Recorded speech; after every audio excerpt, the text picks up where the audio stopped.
Now, this is most difficult because a lot of people are not gutsy enough to say, I was molested as a child and I'm angry at God. And so I don't want to be a Christian.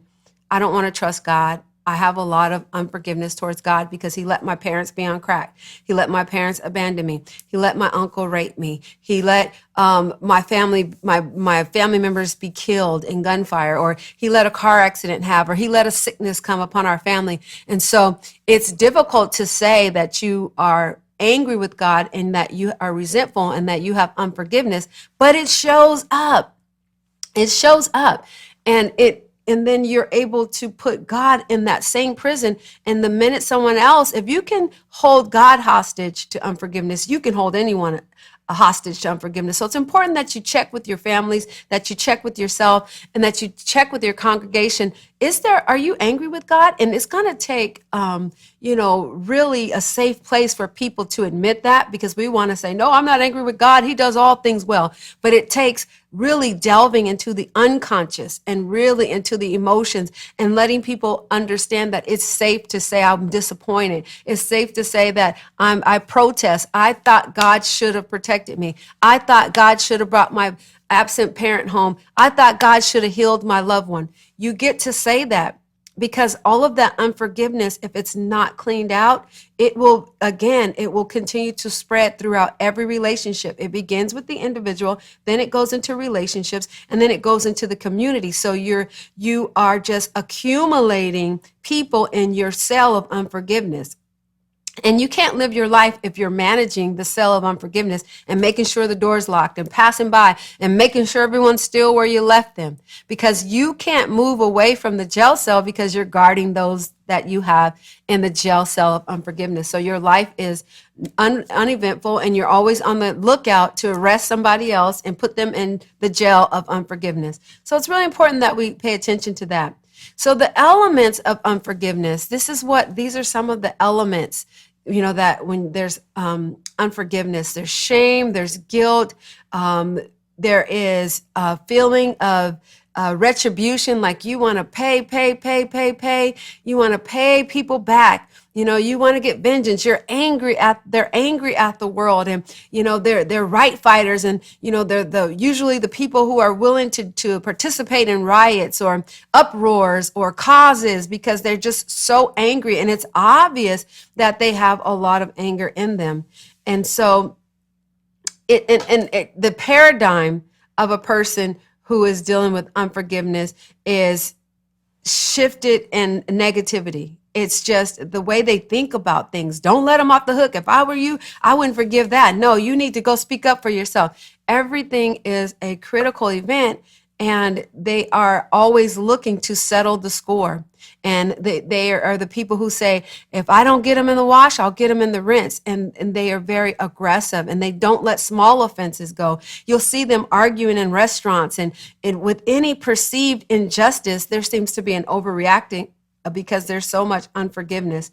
And then there's just this people who are living in unforgiveness. They're unrealistic. They just have like a fantasy mindset, and they feel like either two things are happening and that they're unrealistic, that people should be perfect, or people can't make mistakes. That's unrealistic. That's not seeing yourself in clarity, and it's not seeing other people, because sometimes we hold people to a higher degree or responsibility than we hold ourselves. So if you are in unforgiveness, you're unrealistic. You're just not even thinking rationally. You think that, this is just the perfect, or they're demons. So they're devils or they're demons.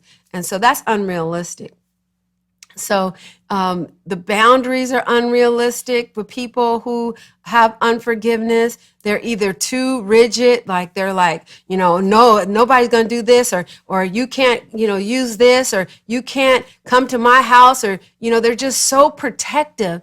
They're overly protective emotionally with their property, with their children. Don't say nothing to my children. And it's just, you can see like the boundaries are just really rigid, and they're not realistic. Or, you can see that with the rigid boundaries that they won't budge. They won't budge. They're just like, no, I'm not forgiving them. No, I don't want to talk to them on the phone. No, they meant that. And no, I'm not gonna let anybody use me. So it's a really observable rigidness that you are able to see. So let's talk about what the physical cost is for unforgiveness. And again, it's easy to look through families, cancers, high blood pressures, diabetes. Yes, eating has something to do with that, but more impacting is your emotional state and your spiritual state. So again, it's worth repeating. Look at illnesses, look at your illnesses, and look at family patterns of illnesses. Look at what the congregation is dealing with, and you can ask that question. And the way to ask that question is, are you in conflict? Did someone hurt you? Because usually, to say unforgiveness, people will say, oh, I let everybody go. It's better to start with, have you been offended? Have you been hurt? Because that opens the door to how they tell and share their experience. And you're likely to get people to be a little more honest and transparent if you ask the question in that way versus saying, are you dealing with unforgiveness? Because most people say, no, I let it go. I let it go. And they're just so unaware that there's so much unforgiveness still in there. So you have to be strategic when dealing with people who are experiencing unforgiveness. So the body reacts to anger and pain, which is what happens when you are asked to forgive and you're walking in unforgiveness. There has been an offense, and now it is an offense where you lost something or you were hurt and you were offended or, along those lines, and your body reacts to the issue in a stressful manner. And remember, anger is not bad. It's a protest that I lost something. I don't like something. It's a protest, or I need something. So it's a protest. It's a sensor that's letting you know something in your values and something in your safety is out of balance. So anger in and of itself is not bad. It's an indication that something needs to happen.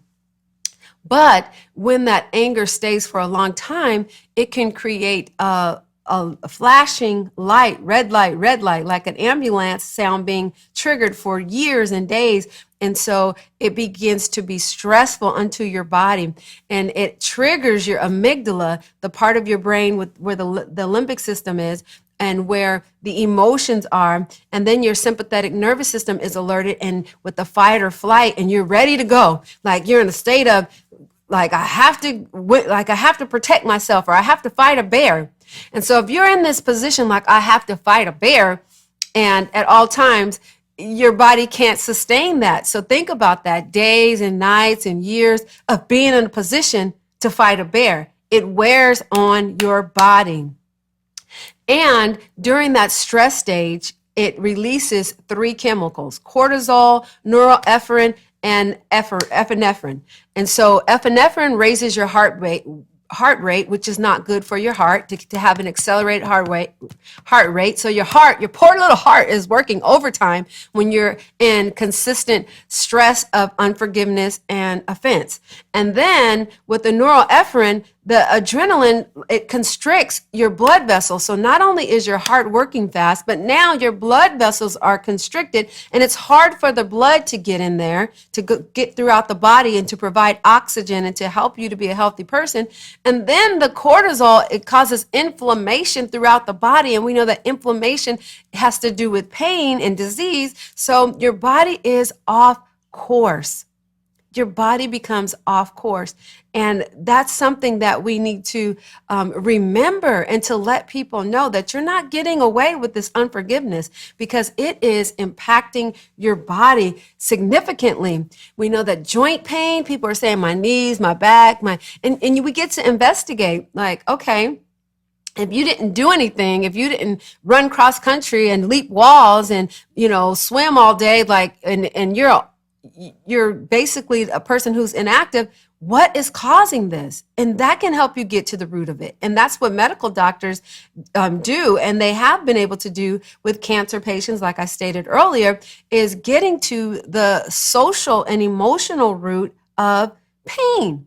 And so the inflammation with the joint pain, the arthritis, the back, the neck, the lower back, it's good to notice patterns. If something stressful is going on, or you are injured, or you keep, thinking about the issue, and now your back hurts and now your neck hurts. And so all of those issues could be connected to that. It's important to look at that.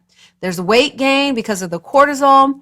During stressful times, you're holding on to it. Isn't that something? You're holding on to the issues, and now you're holding on to the weight because you're holding on to issues. And then you can have headaches because of the pressure, the inflammation, and the lack of oxygen that's flowing through your body. High blood pressure. We already mentioned cancer, diabetes, and then there's a calcification on your liver. So even your liver can't digest poisons properly because there's a calcification on it because of what the hormones are producing in your body. So the liver's job is to process toxins. So you're full of toxins.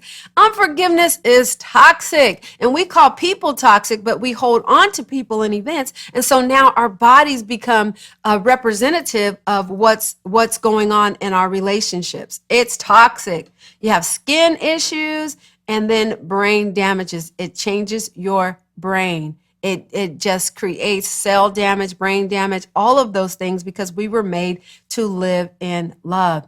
And when we look at it from a mental health perspective, it causes you to ruminate, right? If you think about it over and over and over again, you become overly obsessed with the event. And so if someone already has a mental health issue, it is going to be more difficult for them to manage forgiveness. And that's important that you let them know that their mental health and their prior traumas do impact their ability to forgive, because awareness is a big part of getting management over your mental health. Awareness, just being aware of, okay, yes, it is harder for me to stop thinking about this because I already have a pre-existing mental health issue.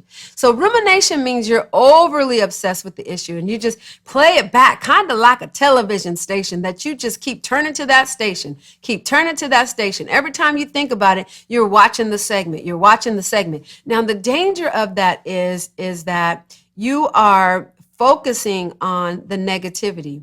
And the brain has already a proclivity to have a negative bias. So meaning that it looks for negative things. And the reason why it looks for negative things is because it's trying to keep you safe. And so if you keep thinking those negative thoughts, you're indeed telling your brain, I'm not safe, and this is the issue. So be on the lookout. It's like drawing a sketch of someone or a circumstance and telling your brain, be on the lookout for this. So you become hypersensitive to it, and your brain becomes more alerted to it, and you continue to think on it because your brain wants to keep you safe. The memory's sole purpose was to keep us safe. And so you keep rehearsing it. You keep drumming it into your system. You keep reliving it. And the thing is, with the hippocampus, where the memories are stored, there is no calendar or timeline. So it's a forever memory in the brain, and it feels recent. That's why people with trauma, they can relive it and they sweat, or they feel like it's still happening, because when you're in your feelings, there is no calendar, there is no time zone. So every offense feels fresh. You can't differentiate in your amygdala and in your feelings the time zone.